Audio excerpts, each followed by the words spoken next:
And now, a Market News First exclusive. OJ takes the stand. Here's Kate Delaney. Hi everybody, Kate Delaney back again with more conversations with O.J. Simpson, and today I have a stopwatch. It's got a whistle on it. See this whistle? If you go too long, that doesn't even work, but I'll just hold up the stopwatch. I do tend to babble. You do. You are a storyteller, trust me. Boy, we have a lot of things to get to today. A lot of, we're going to do a word association deal where I go through a bunch of names and you give us your thoughts. Certainly people related to the trial, people you know, that kind of thing. But we want to start off this way, OJ. We did a poll here at MN1.com, and the poll question was, how has your perception of OJ changed during the week? And here's what the poll showed. Now it's 61% no. Has it shifted in a positive direction? Is this one? After hearing of the interviews, 61% no, 39% yes. Is that, and people can still weigh in, obviously, on the polls. Well, that wasn't my purpose to come here to defend myself. I don't even do that anymore with the trial. Right. I was more interested in clearing up some misconceptions about my life.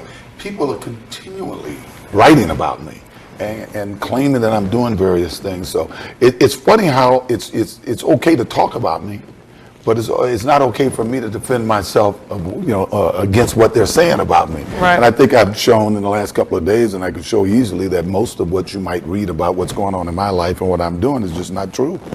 Something that you brought up when we very first got on the air, you talked about the real killers, what were the possibilities, that kind of thing. And we had some street questions, and this person had a similar question, a follow-up to that.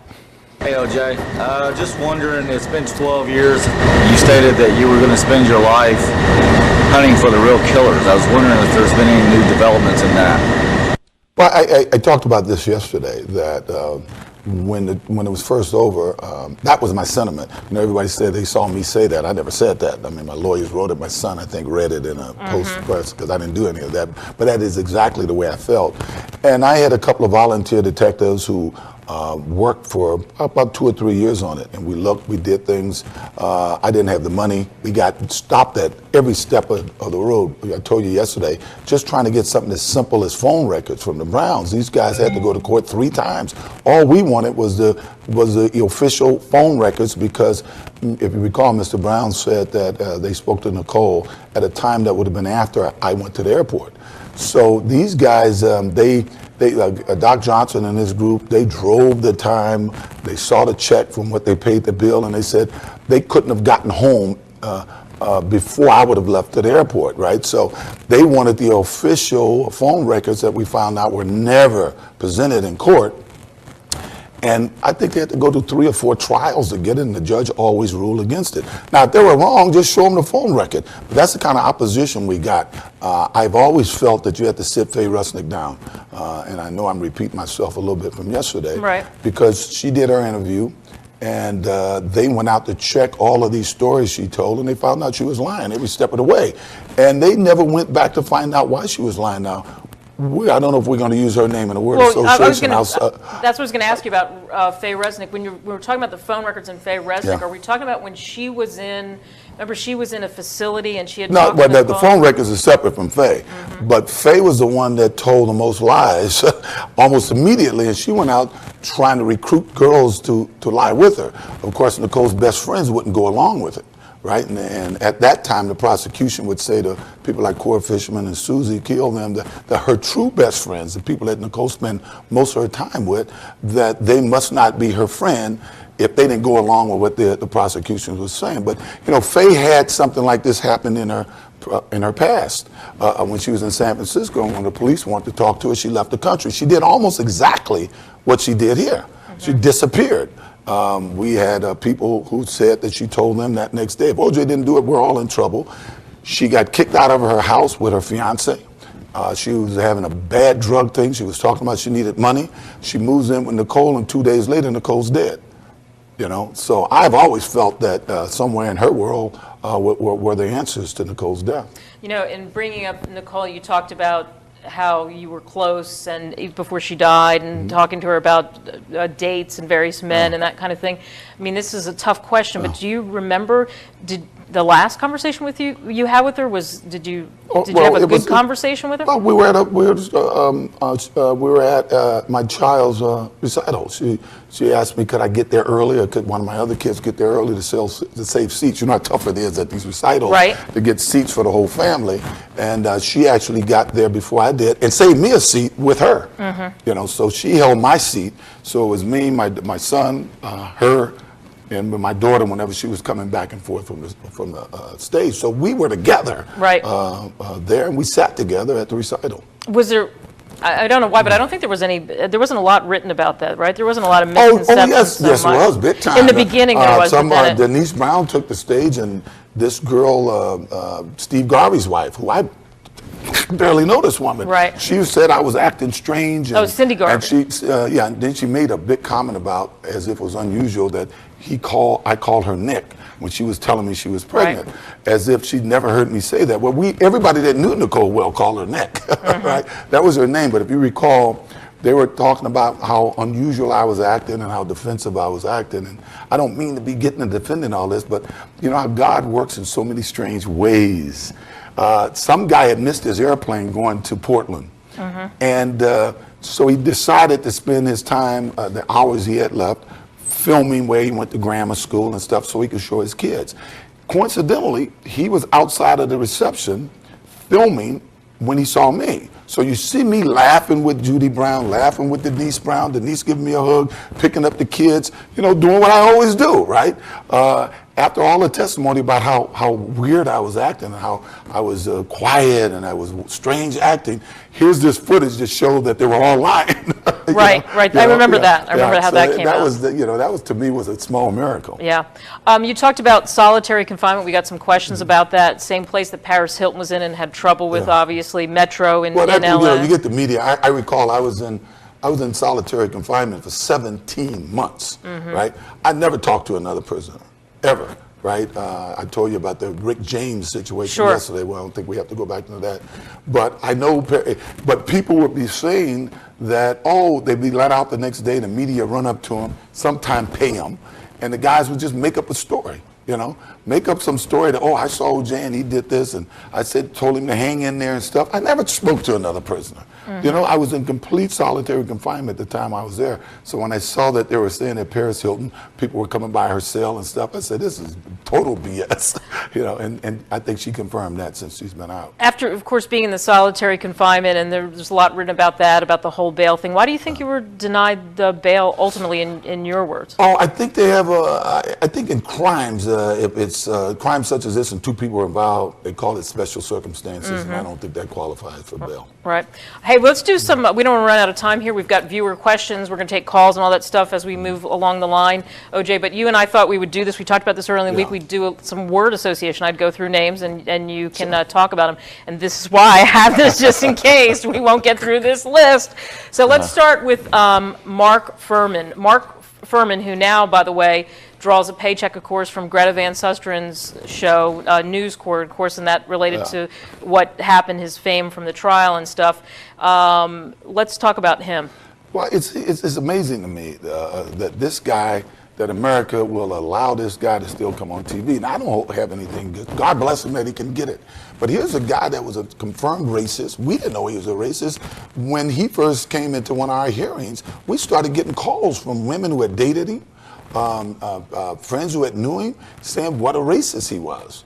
And they attacked my lawyers for implying that this great cop was a racist. Well, it turns out that even the police department's psychologist said the guy was a racist.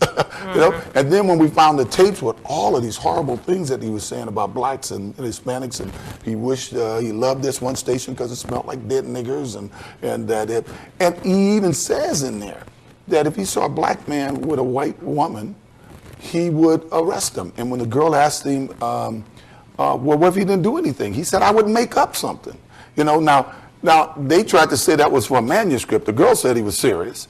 The shrink said that he said these things. And then when they put him on the stand, he had to plead the fifth. I mean, when does a cop plead the fifth for Never. lying on Yeah. the stand and still be hired by mainstream America? I mean, I don't get it. Yeah, and that happened over and over again. The other Yeah. thing with Furman, of course, that everybody's always curious about, it was within 15 minutes he had the whole bloody glove thing. Well, everything that happened at the house, whenever they would stump, he would disappear and then something else would show up. You know what I mean? So I don't know. You know, whatever it is, it is. I don't think. I always say I don't think these guys at that morning. I don't think he did things to try to frame me. I think they did things to try to get in my house. Right. You know, and whenever they were stumped, they came to the house. There was no one there. They knew I was gone. When they met my daughter, she said he was gone. The media tried to make it sound like, and when they went to the judge to get a search warrant, they say he unexpectedly took off for Chicago. Well, as everybody knows today, it was planned for a year for me to be in Chicago. The invitations for all of the Hertz clients that were there had been sent out 6 months earlier. You know, Right. was nothing unexpected about me Sure, going and that to was Chicago. brought up in the trial, obviously. Yeah. Robert Kardashian. Oh man, just a great guy, a great friend. I actually, I had a little surprise party my kids gave me a few weeks ago, and I had the good fortune of running into all the girls, you know, Khloe and Nicole and Kim Kardashian, and I ran into them at a club there, and next thing I knew, I had all these girls. I couldn't even see who they were, you know, and they always called me Uncle OJ, you know, but Bob was there for me. He was there from day one. He showed up. He was one of my oldest friends. We hadn't really spent a lot of time together in the years leading up to that because we both had our families. But he was. I love the guy, and it's unfortunate that he had to die at such a young age. Yeah. Ron Shipp is somebody that you were close with, and then he made that Ron Shipp would be a hard comment. guy for me to talk to. He wasn't as close to me as they said, and I got a lot of. A lot of feelings about Ron. Ron was a guy that would show up all the time. He had a lot of substance problems. He was a former cop. He lied on the stand. The jury didn't believe him, thank God. And he was a guy that even Nicole complains, and you can ask her friends, he'd show up at her house drunk in the middle of the night. You know, he showed up at my house in the middle of the night. The week before her death, he had some broad at my house in the jacuzzi saying she was just like Nicole. Ron to me is a shaky guy. And, I will always have an eye on him. The Los Angeles Police Department, you were really close with the LA Police Department, and then there was, I don't know how close I was to him. Guys would drop by. Right, that's what I mean. Yeah, You were I mean, popular. I've seen the guys. The guys would drop by quite often. Yeah. If they're driving by and they saw me, I'm popular. I was popular with everybody. It was just not the police department. Yeah. I was a nice guy. Ron was a police officer at one point. Right. And whenever he would drive by, he'd bring people by to meet me. And of course, if I'm out front, I'd talk to them and ask if they wanted a Coke or something. But you know, we see what happened at Rampart. See, people, you know, just because you can be friends with some cops, the Rampart case has happened since my case, and I find that interesting in that they just barbecued my lawyers, the media, when we were talking about the blue wall of silence and the cops framing people. Then we find out because one cop got caught, and he turned state's evidence, that they had framed hundreds of people. They had planted hundreds of pieces of evidence, and as you recall with the Rampart case that's happened since my trial, they had to let go all these convicted felons. Many of them had to plead guilty because of the evidence against them. They're public defenders. They didn't have the lawyers and the money to send an investigator out to find out if this is true. As I said yesterday, we would get these reports from the police that I'd be reading saying that this person said this happened. And I'd tell my lawyers it didn't happen. They said, well, there's a report.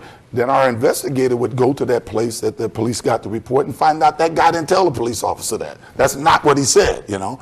Well, unfortunately, that was something that was happening with so many, defendants in L.A. And I think that whole Rampart stuff has proven that a whole lot of people were framed in L.A. to go to jail besides me. Sure, they're doing a lot of stories actually too now. Well, Lately, what's the show? There's a show that Michael is on. I know who you're thinking of. It's based on Furman. It's based on Rampart. Absolutely. Where these guys in L.A. were framing people. Mm-hmm. Hey, let's jump to someone we haven't even mentioned at all during this thing yet. Kato Kalin. Kato is, I've never had a problem with Kato until a little recently I had a problem with him because I thought Kato was a pretty decent guy when I first met him. He was living at Nicole's guest house. He was an okay guy. Nicole had to move in a hurry once, and she called me and she said, well, it's probably poor Cato. He has nowhere to go. He was renting this place. He's got to move. And I was in New York, and I said, well, I had like 3 bed and breakfasts in the backyard, right? So I said, well, tell him he can stay there until he can find a place. And I think that day he moved in. I mean, I didn't live in LA. I was in New York at the time, but often I would have people, some people in my neighborhood rented out their guest houses. And in the event, what happened was, I guess he stopped talking to Nicole, or he stopped helping her for babysitting, and he became her arch enemy. And I don't know why. It was somewhere, and somebody asked me about it. I said, well, the person that Nicole hated the most leading up to her death was Cato Kalin. I mean, she was so cruel to this guy. She'd come to the house and tell him he shouldn't be there. She would send horrible notes to him through the kids.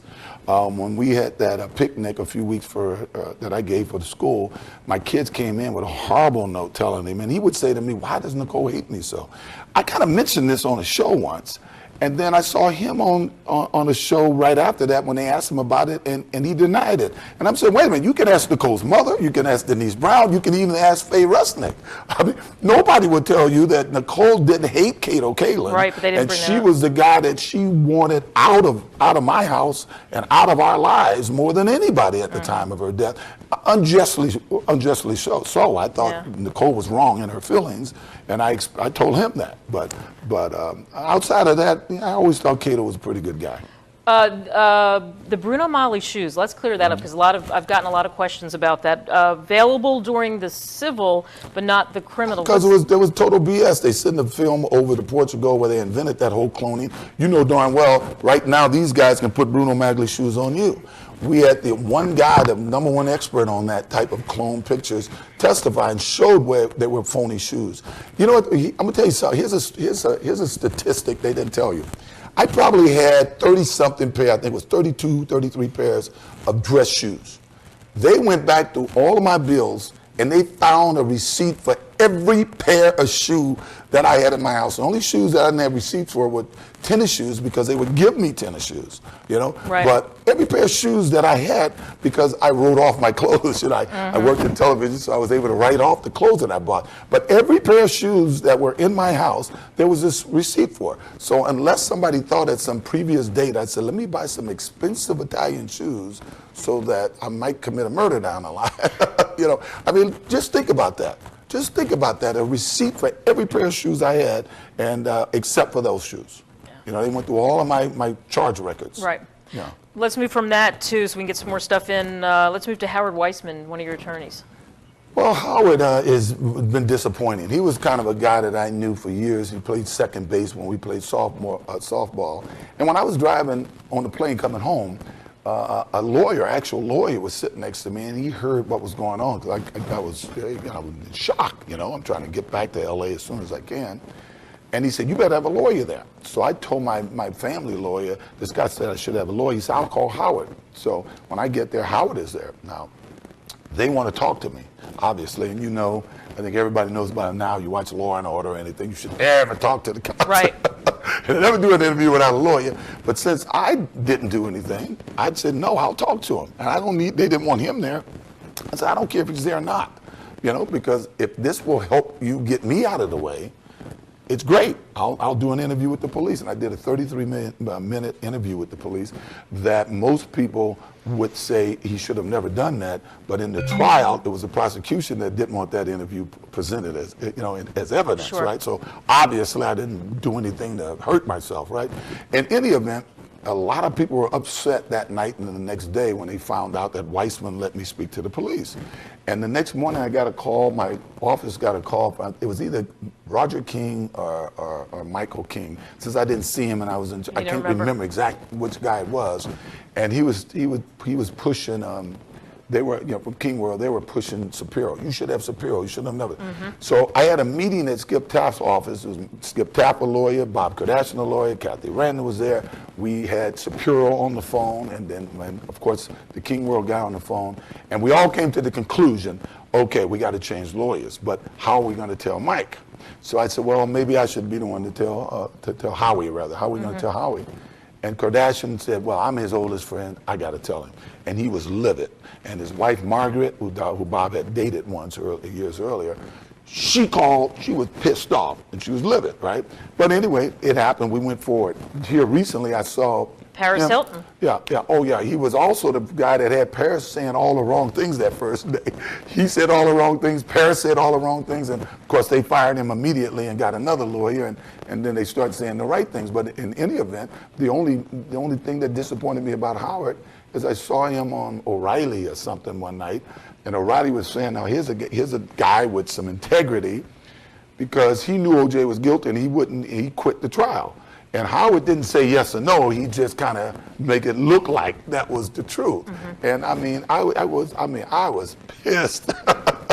You know, we'll move on from he was that. fired, and like every other lawyer back then, they all wanted the case. Right. They all wanted that Right. case, and you know as well as I know that What happened? that lawyers dream of cases like this.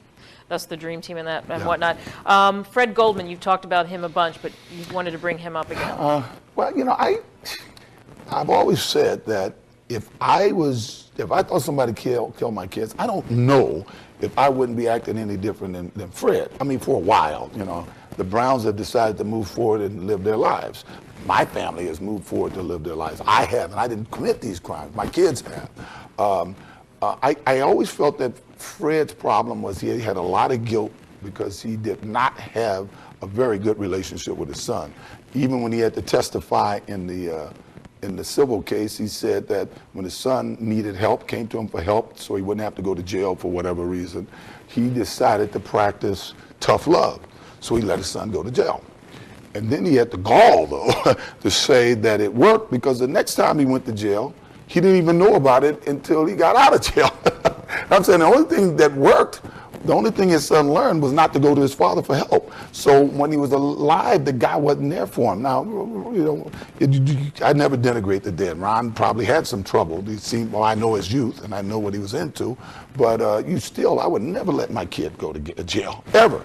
You do everything you can to get him out of jail and maybe send him somewhere else and have some shrink or psychiatrist work for him. But in any event, I have always felt that when he's out there trying to get money from his child now, from the death of the child, out in the book and everything, that a lot of it, in my opinion, has to do with his guilt for how he treated his son when he was alive. Mm-hmm. We have a question that a couple people have asked, and I was going to ask you this question anyway. This is something you can clear up. Why did Nicole leave a photograph of her bruised face in a safety deposit box? That was something. Well, I don't know. Who knows? I mean, I could tell you this. If you look, she probably hadn't been back to her safety deposit box since the night we had the thing. I know she didn't have a diary. They said she had a diary. It was absolute BS, right? Because I saw some of her therapy notes that they claim was a diary at the custody hearing, you know? And they saw all the stuff that was in there. They saw she took responsibility for our New Year's fight, you know? Yeah, you talked about that the other day. Her mother and her sister all went on Diane Sawyer and talked about it. Denise Brown then told the truth that Nicole wasn't a battered woman. Everybody that knew Nicole, nobody would have characterized her at that. She didn't take any crap from me. We had one fight that night. Even in our divorce, when she took the stand, in our divorce thing, she said that was her deposition. That was the only time I was physical with her. Mm-hmm. And even though I said in front of her all the time she was physical with me after that night, she didn't dispute it. All she wanted to do was have dinner with me after I got off the stand for our divorce. Mm-hmm. So, you know, everybody talks about official stuff. I got so tired of hearing Faye Russell said she told her this, but we have her on record in the deposition. Has he been physical with you? Yes, one time, New Year's. You know why? Because I jumped him. You know, and I did, and I owned up to it. Right. I totally owned up to it at the time. When we come back, we'll take questions for OJ, certainly, and you can give us a call. What's the number? 866. I don't even remember the number. Something. 866. Somebody help me here. 495. What is it? 4122. And also, I wanted to get a chance to ask you about the great F. Lee Bailey. What a character he is. Yeah. So let's make sure we get that, and we'll talk about that and more coming up next here on MN1.com.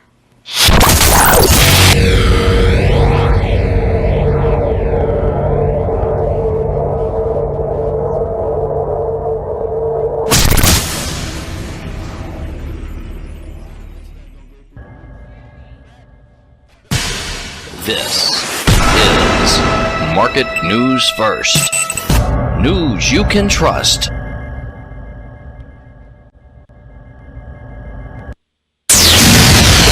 And now, a Market News First exclusive. OJ takes the stand.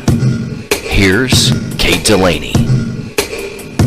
All right, it's your chance to speak with OJ. You can send us IMs, that sort of thing, here at Market News First, 866-495-4122, 866-495-4122. We'll certainly take those calls. But before we do that quickly, you got to be quick on this. I'm giving you 2 minutes. I'm giving you 2 minutes. We're timing you on F. Lee Bailey. Give me your thoughts on F. Lee. Is a great guy. I mean, it's funny, when F. Lee's name first came up by Shapiro, I didn't want him involved. I had an experience in San Francisco when Patty Hearst, they brought in F. Lee Bailey, and I thought San Francisco was a unique town. They should have hired a local top-notch attorney and not a big gun from out of town coming. I think Phil Spector made a mistake here recently with this Kunstler coming in. So I didn't really want him a part of my trial. But then he came in and met with me, and Shapiro said, no, this guy will plan it all. He looked at some evidence. He talked to Henry Lee. He came and interviewed me and talked to me about what to focus on. And I said, this guy is the greatest guy going. This guy knows what he's doing. And seriously, he was the only lawyer of all the lawyers involved that every morning that he was there, I was in the lockup. They bring you there, you get dressed, you sit in the lockup right outside the courtroom. Sure. He was the only guy that would, most times I see the other lawyers when they brought me out for the actual trial, he was the only guy that would come back there daily and talk to me. What's going on? This is what we got to do today. And everything he predicted, and he really was a captain that did the strategy that we used, and we've stayed pretty close ever since then. And him and I have even talked about getting involved in some type of show together, dealing with athletes in trouble, the law, athletes in the law, and sports in the law. Yeah, well, that. But he's the greatest guy. That's a big deal, obviously, now with athletes. Yeah. Okay, 866-495-4122. But first, let's go to a street question. I think this has something to do with drugs. Hi, OJ. I was just wondering, how heavy was your cocaine usage? What would you consider your average usage would be a day? And do you consider yourself completely rehabilitated? I'm not rehabilitated at all, because I never had a drug problem or cocaine problem. Let me tell you something. Just look at the record. You hear that tape, that 911 tape with Nicole. What was I yelling about on that tape? Hookers and drugs. I don't want these people around my kids. More recently, with a girl I was dating in more recent years, what was I yelling about? Every time you see me in these blow-ups, I'm always yelling about people around me doing drugs. I was addicted, I won't say addicted, but the only drug that I used continuously over the years was Vioxx for my bad knees and stuff. I was a guy, and it's always amazing to me that people, I saw a thing in the National Enquirer, it was a front page story. OJ's cocaine habit, his friends, and ask any friend of mine if they ever see me do cocaine. I'm on the golf course every morning at 6:30. Ask any guy that's involved in drugs like cocaine, would they be up at 6:30 every day of the week? And that's been for years. I'm on the golf course. But if you look at my public arguments with the media, with the police, they always was concerning me getting on somebody else's case about doing drugs, either around my kids or having it around my life at all. So see, you got duped by the National Enquirer on that one. All right, let's move to some calls, OJ. Ty is listening to us in Texas. Hi, Ty. Hi, great to be with y'all. This is a real honor. I just wanted to tell her, I think OJ, biggest fan in the world. I have a good reason why. It was I was about 6 years old. Real quick story. 1973 season, the magical season. Excuse me, I'm a little nervous. My mom and I are on the sidelines, and it's before the game started, and y'all are warming up. And she was trying to get my football signed by you, and she yelled juice. And I saw you coming over, but I got distracted like little kids do. And I turned around, and not only had you signed her football, but you had lanced my mother in the side of the neck with a pitchfork and signed it. Oh, there you go. I thought he was leading up to something actually pretty decent, of course. So funny. Yeah. It's just amazing that, see, the thing that we do here, and I found it curious the other day when the guy called about the 2,000 yards or murdering 2 people. And the media made such a big deal about that. You know, I listen to a guy, and there's a guy in Miami that I listen to every morning. He's the #1 drive time guy. He has to turn off about a third of his callers. Sure. And all of these call-in shows, they got a 7-second delay, and it probably up to 40% of their callers they have to turn off for saying stupid things like this, right?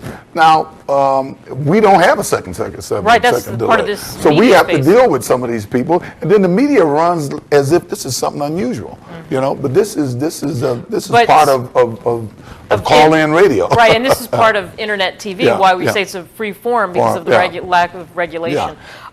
Eddie is listening to us in Alabama. Let's try this one. Eddie. Hello. Hey, Eddie. Hey, OJ, I know you and Marcus Allen used to be real good friends. How is your relationship with them now? I don't have a relationship with him now. What happened with Marcus is Nicole at some point was trying to get my attention to get back with me. I didn't want to get back together, and because I was dealing with so many of her problems, whenever she had a problem with a boyfriend or something, it started to affect my relationship with Paula Barbieri, and Paula didn't like it. So after Christmas of '92, I guess, I told Nicole, look, if it's not about the kids, don't call me. So I literally went 2 or 3 months not talking to her. Well, Marcus was go over as a friend, saying you guys should be back together, but at the same time, he was hitting on her. And at the same time, planning his wedding at my house, you know? So his wife is at my house, Catherine is at my house planning the wedding every day, and Marcus is showing up at Nicole's house sort of hitting on her all the time. Now, unbeknownst to me or her, Nicole thought he was telling me the things that she was telling him. So I guess something happened with him, and then I had Nicole come to my house one day. It's all in the letter. Everybody knows this to be true. And told me that actually we went to dinner one night, and while we were at dinner, she started crying. I was saying you should see Catherine planning her wedding at the house. It's a lot like when you were planning a wedding. So she started crying, and I said, "What's the matter?" She says, "Marcus is not your friend." I said, "Well, what do you mean?" She says, "Marcus is not your friend." And I said, "What? Did something happen between you and Marcus?" She says, "Yes." And I said, "Check. Can I get a check?" So I drove her back to where her car was, because we had actually been at a friend's funeral. And I said, "I didn't understand why you told me this." I said, "Why are you telling me this? I'm not married to you, and it's wrong, because this was certainly not something that Nicole would normally do. If one of my friends was screwing around on their girlfriend, Nicole would call her girlfriend. She even did it once when her sister got involved with a friend of mine, a famous athlete also. She called that famous athlete's girlfriend and made her sister apologize, right?" Wow. So Marcus came and apologized, and I would have never told a story. I tell you, let me just put a little caveat to this. I'm at my trial, right? And what they're trying to do is make me this jealous, crazed guy. Even Keith Salamowicz admitted when I was there, and the next day when he saw me, I was a gentleman. When I saw them having the thing one night, right? Faye Rusnick wrote a book, and she tells this story, right? And my lawyers come to me and said, "Is this true?" And I said, "Yeah." They said, "OJ, Johnny was livid. They're trying to make you look like a jealous, crazed guy." Well, that was part of This the is thing. the best evidence you can Right. have. This shows that your wife tells you this, you knows this, you still host his wedding at your house a few weeks later, and you even after that, when you and Nicole got back together, you even took her to Kansas City to see him play, But as I told Marcus, yeah, you're getting married, man. I didn't feel it was my business to tell either one of them what to do. Right. But I did think it was wrong, because he should have told me What happened. what she was saying, not what happened. The fact that she was trying to get back with me, and I wasn't aware of that at the time. All right, let's move to Lois. So we're not friends. I can't say we're not friends. I love him because he's, I always looked at Marcus as family. Sure. It was funny. He never showed up at a funeral, and he tried to make it sound like that we were just passing friends. And Right. everybody knows That we you were very we tight. were family. Yeah. You know? Lois, go ahead. Lois in Pennsylvania. Hello? Hello. Yes? Go ahead. Hi, this is Lois from Pennsylvania. Sure, Hey, go Lois. ahead. I just want to ask OJ a question if he has a website or anything he's doing in the future. I'm a big fan of his. I love him. Well, thank you. Yeah, I think we got, what is it? I'm just starting to do that. My son has been after me to do this blog, email or the blog sites, and I think we got one is what is it, guys? OJ Speaks. Oh, here. OJ Talks that Sure, we're going to start Gmail. doing. Yeah, the email, and I can't think of what the other one is. It's just OJ. We'll get it up, something. don't worry. We'll But, give it to her. You know, I don't know why I haven't done it in the past, because they get these cockamamie stories about me out there, and I used to be frustrated by it, and some people have often told me to get a blog. So you're going to do it. So you can answer. So you can answer it and let people know what the truth is, you know. So yes, I'm going to do Okay, that. so we'll put that up too once we know that. Lisa's listening to us in Texas. Go ahead, Lisa. Hi, Kate. Hi, Mr. Simpson. Hello. Here's my question. There was an empty Swiss Army knife box left on your master bathtub the night of the murders. I just wondered whatever happened to that knife and what made you take it out of the box and use it that night. Well, first of all, you're wrong. It was nothing on the bathroom. I probably had in my house 70 Swiss Army knife boxes. I was on the board of directors of Swiss Army knife. But there was no particular box out there that they said. Everybody that knew me had a Swiss Army knife. Everybody, I had them made for the Buffalo Bills. I made them for the Dallas Cowboys. I had them made for everybody. I mean, that's what I did for Swiss Army knife. Of course, it's interesting that the evidence from the sheriff's department, the coroners and everything, says the type of knife that was used was not a Swiss Army knife type. It was a double-edged or something serrated kind of knife. It wasn't the type of knife that you would get with a Swiss Army knife. That, once again, was the media making a big deal out of nothing. And it was not an empty box by the bathtub. I don't know where you got that from, but I'm sure around the house there must have been 30, 40, 50 empty boxes, because I always give them out as gifts. Let's move to Chad, who's listening to us in Florida. Go ahead, Chad. Yeah. Yes. Go ahead. Talking to OJ? Yes, Chad. OJ. All right, we're going to let you fly, buddy. Can't hear you, sorry. Bad seller, who knows what. Brian is listening to us in Oregon. Go ahead, Brian. Yeah. Go ahead. What's my question? Sure. Okay, I would like to know how O.J. felt when he was found not guilty. And Okay. You know what? I had told myself that night, and I had total confidence that I could never be convicted of this crime because I didn't do it, and I believed in the Lord. I felt if they convicted me of this crime, I might as well. I would have hung myself in myself. I really would have. When I think of all the people involved, all my lawyers, I was the only one that slept okay that night. That morning, I got all the lawyers together in the back room. I said, when this verdict comes down, I don't want any celebrating, because 2 people have died and the killers are still out there. All my lawyers, they tell you that. That's why we were somewhat subdued when the verdict came, and the media tried to make a big deal out of that. Oh well, look at Bob Kardashian, look at so-and-so. They don't seem to be happy that this verdict came out the way it is. It's because I gave them, everybody, explicit orders. There's be no celebrating. This is just one phase is over. 2 people are dead, and somebody is still out there who did it. So, and along those same lines. So I wasn't shocked. I wasn't surprised at all. I got to say I expected it. I didn't do it. I knew they couldn't convict me for something I didn't do. So along those same lines, obviously saying what an incredible burden that it's got to be on you day to day, right? We mentioned this before. I said it was like walking around with a scarlet letter, what you carry in, how heavy is your heart day after day, knowing Well, I was angry. It's angry. It's more than anything else.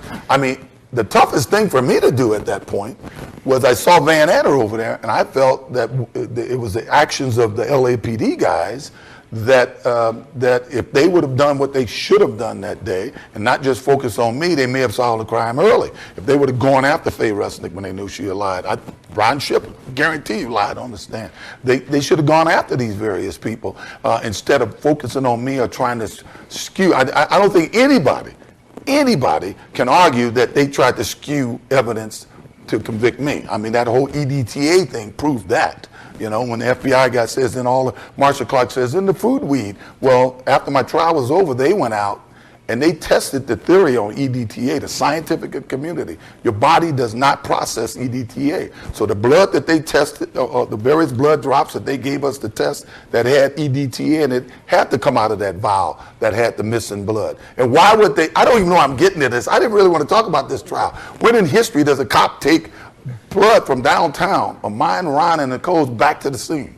Never in the history of jurisprudence or law enforcement has anybody ever done that. And when we found and proved that there was blood missing, we know where that blood went. But anyway, you know what? I didn't really come here to try my case, guys. You know, I'm just trying to clear up misconceptions about my life. That's okay. Since You're then. talking about stuff that people don't know that I think they find. Some people don't know that I think they find interesting. Certainly, it's interesting that the media never made a big deal about that. About the EDTA issue. How did Cochran and the guys react to that? I mean, obviously they would tell you. Johnny and them, they love the law. So one thing about Johnny Cochran, this man, he's a religious man, and he loved the law. And we had the foremost expert on blood preservatives and EDTA testify for us, saying it was ridiculous that you put that EDTA is in your system. They tried to say it did. Once we proved it was there, they went to Roger Marks of the FBI. And he came in saying he tested his own blood, and there was low levels, possible low signs of it. And we said, well, where's the data? Because the FBI, you have to keep the data if you're going to testify to something. Well, he didn't keep the data. Interestingly enough, right after my civil trial, because they used Roger Marks's evidence against me in my civil trial, the FBI had a press conference like 1 hour after my verdict. Had a press conference and admitted that their labs were skewing evidence, and one of the main people they mentioned was Roger Marks. Wow. All right, so we'll lighten the load for you and get away from the trial for a second. Here's a question we got from an IM. Have you ever played All-Pro football on the Xbox 360? No, I haven't. Because that's right, you say you're not very good with the whole computer thing, right? I haven't done that. How about your son? He's pretty good. Yeah, my at son stuff, right? plays everything. My young son, one of the main reasons I'm here now is that he's really into computers. He's really into sports, and he wants to be a sports and entertainment lawyer, a manager, and I will probably end up being his. Well, I'm already in some instances been his first client. Yeah. All right, we're going to step aside, and then we're going to come back with more. We'll talk about some of the things that are currently going on that are relatable in sports and some other things as well. We mentioned this yesterday about Barry Bonds and him getting closer to that record. He's stuck. He's stuck, and they're all in Southern California. They're all watching this. Squeezing that bat just a little too hard. Trying to get it. Absolutely. Yeah. A-Rod, the same thing. Yeah. Oh, absolutely. He's getting crucified too by the media. Hey, we'll talk about all that and more coming up next here on MN1.com.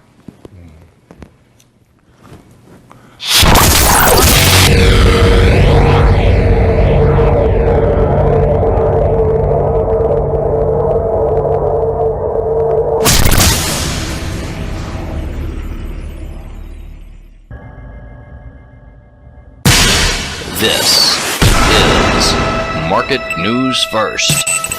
News you can trust.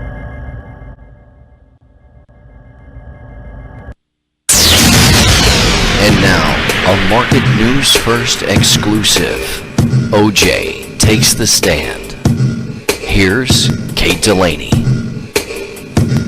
All right, we're going to talk about a couple of different things here. We're going to go to some street questions, but first, here's a pretty pertinent question. You and I talked about this a couple of times. Hi, OJ. I was just wondering. What's it like for you, OJ, to be treated like a guilty man when you were found innocent by a jury of your peers?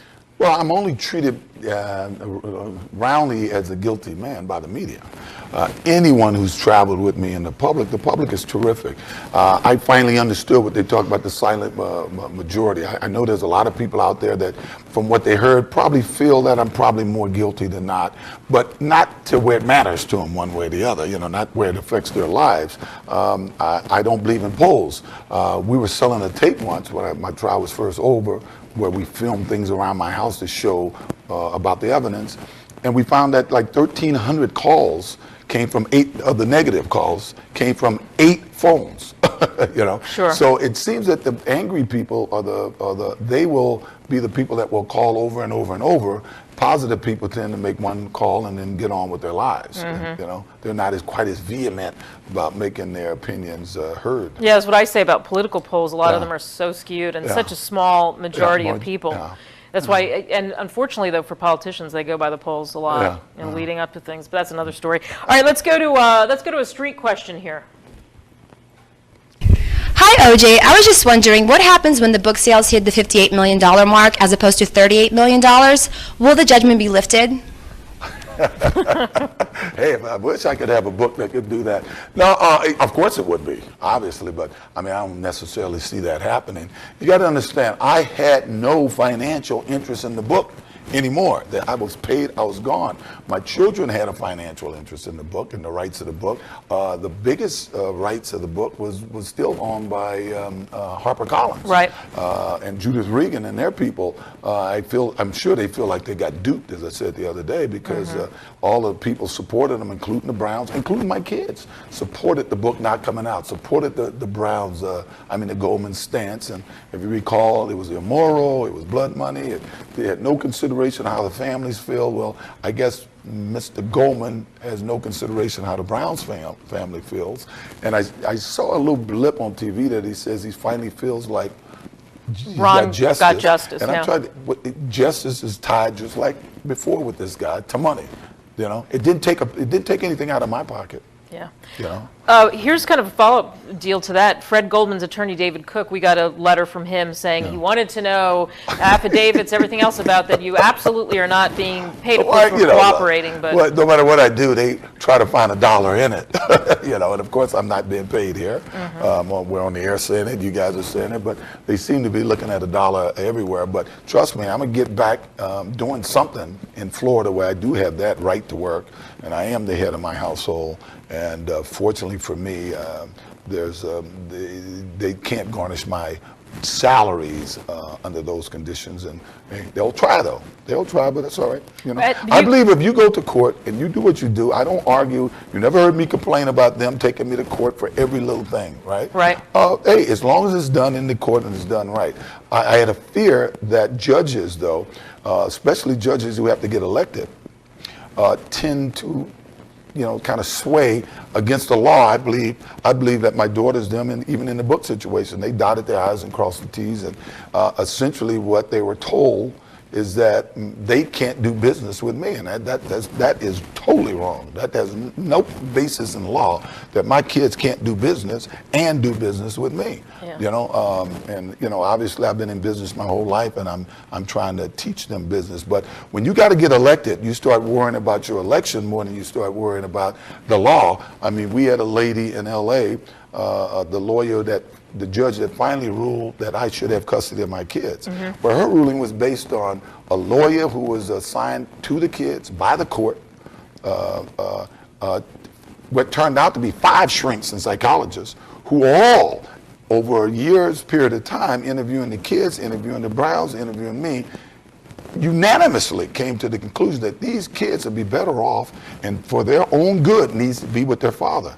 Well, where is the judge going to go after everybody that they hired independently to come up and advise the court? And when she gave me the kids, people went after, tried to get her recused, tried to get her off the bench. She turned out that she's such a good judge that was not successful. But you worry about that. I worry about future. these judges are more sometimes concerned with getting reelected. Yeah, getting reelected. All right, let's go to another street question. Hey, OJ, who are you leaning toward in the next presidential election, and why? Hillary Clinton. I love Bill Clinton. I played golf with Bill Clinton, and despite Monica Lewinsky, who was a neighbor of mine, as everybody knows, despite that, it didn't certainly keep Eisenhower, Roosevelt, or Kennedy from being great presidents because of some indiscretion. I remember him telling me, we were having beer after, him and I and a few friends, after we played golf the last time I played with him, and he was so sincere, saying that it didn't bother him when they came after him. And this was a long time ago now, but it really bothered him when they came after Hillary, because if you look at Hillary's record, her whole life, all she's ever done was try to help people. You know, right. She tried to help the poor, tried to help teachers, tried to help people. That's all she's ever done. And he said how it bothered him when they kind of went after her. And just for me knowing that if she needs some advice, she's got him there. You know? Yeah, she's got my vote. She's ahead. I don't know if I've helped you, Hillary. you probably have no chance of winning now. Yeah, this will be a bite you'll see all over. OJ voting for Hillary. Yeah. She's ahead in the polls. She's climbed even further in front of Barack Obama. So she, how much of a shot do you give her? I don't know. I'm certainly no political expert. I just know that we have to, if it's Obama, we just have to change the party. We just have to change who's up there, who's making the decision. Because I'm like most Americans right now. I'm against everything that's happening over in the Middle East. Yeah.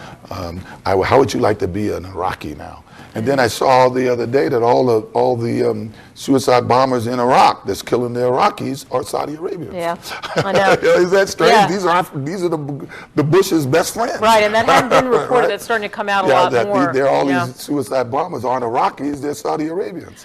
Let's try to squeeze this in real quick. Brett in Houston, go ahead quickly. Hey, good morning or good afternoon, OJ. How you doing? Not too bad, and you? Oh, I just wanted to tell you, I'm doing all right. I love the book. Great idea. Nah. Don't buy it. Yeah. Hey, don't buy it. I mean, I would tell people don't buy the book. You know, I mean, I was one guy that supported. The one thing I think I supported Fred Goldman in the last 10 years was when he boycotted the book. I told Judith Reagan, I said it to her before the book was released or was scheduled to be released, certainly before it was boycotted, that I hope nobody buys it.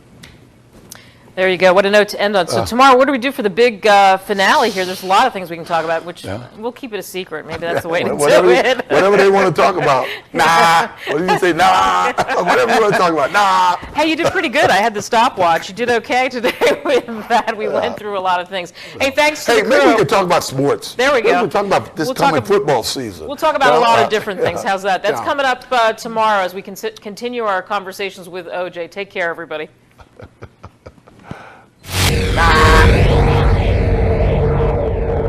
That was good, actually.